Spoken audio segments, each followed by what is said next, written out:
Saludo con mucho gusto a todos los lectores y seguidores de la revista semanal digital de Reversos. Tengan todos ustedes muy buenas tardes. Martes 20 de noviembre del año 2018.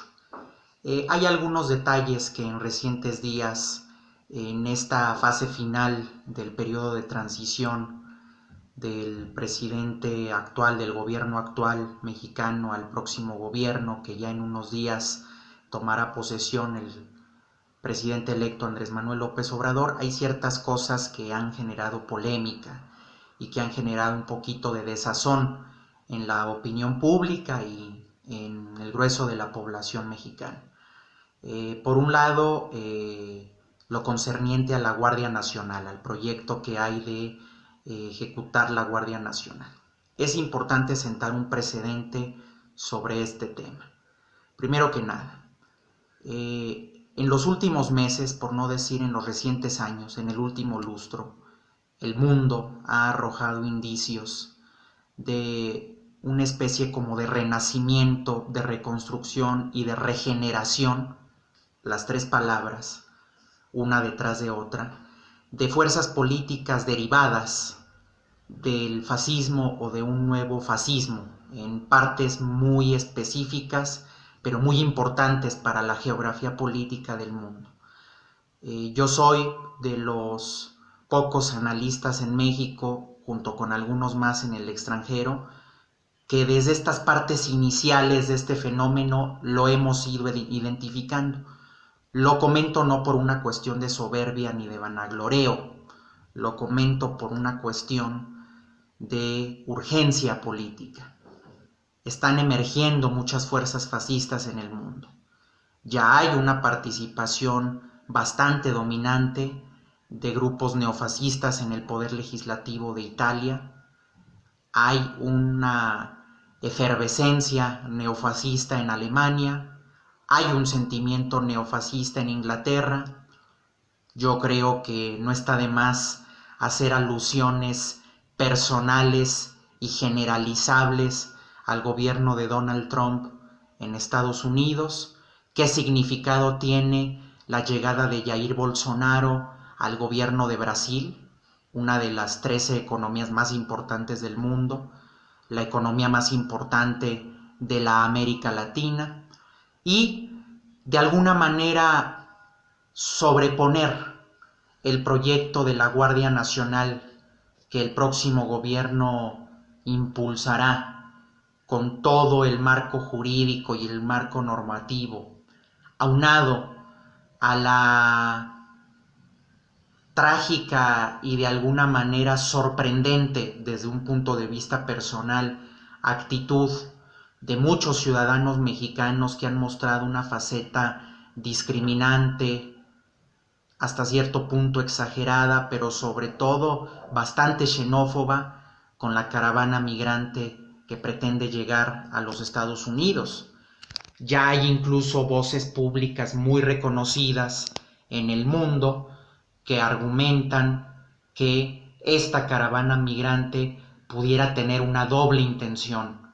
Por un lado, perjudicar y debilitar políticamente tanto al gobierno actual como al próximo gobierno de México, así como también al gobierno de los Estados Unidos. Pero al margen de este comentario, son dos fenómenos donde pudiéramos pensar hipotéticamente en un escenario de nacimiento de fuerzas fascistas en nuestro país. Por un lado, el entrenamiento militar que tanto la Marina como el Ejército Terrestre encauzarían hacia la Guardia Nacional, y como tal el funcionamiento de la Guardia Nacional operando labores de seguridad pública a nivel nacional en México, y este sentimiento xenófobo, clasista, racista y hasta cierto punto con matices fascistas. En los últimos 2 días han habido pronunciamientos públicos de ciertas individualidades de la ciudadanía en Tijuana, por ejemplo,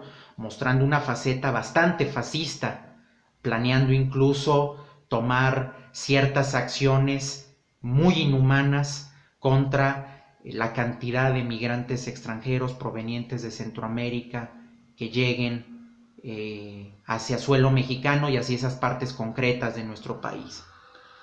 Se le viene un problema político serio a Andrés Manuel López Obrador, porque las caravanas van a seguir. Este problema no se va a resolver desde ya.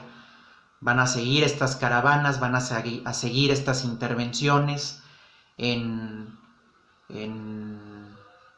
materia de seguridad nacional, pero también de política, diplomacia, de política exterior, en la administración política de este problema de migración, ¿no?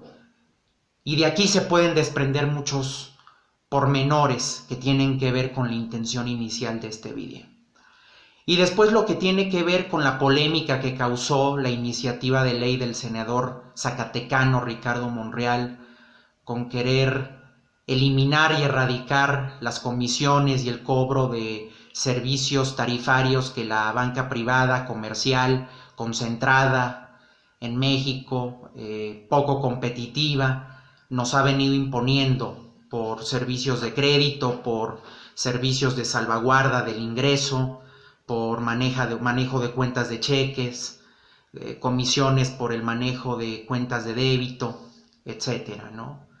Se puede derivar un rompimiento, un poco entendimiento entre distintas fuerzas de Morena, porque por el otro lado me resulta muy extraño, pero también hasta cierto punto me genera incertidumbre la aclaración que hace el presidente electo Andrés Manuel López Obrador de forma políticamente correcta, donde dejen claro que su intención no es ni perjudicar, ni descontrolar, ni causarles ansiedad, ni incertidumbre a los bancos.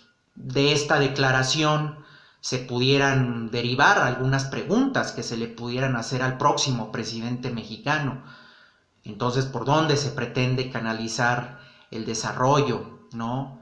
Yo creo que todo mundo tenemos claro que el dominio, la influencia y el poder dominante que ejerce la banca y el capital financiero sobre el patrón de acumulación, no nada más en México, sino a nivel mundial, en la última era de la humanidad, en la mayor parte del mundo, sobre todo en los países occidentales, está claro que ha frenado el desarrollo, está claro que ha sido el gancho que ha traído esos manuales de restricción fiscal, de abróchate el cinturón, de poca disposición del gasto público, de privatizaciones, de liberalización de ciertos sectores de la economía.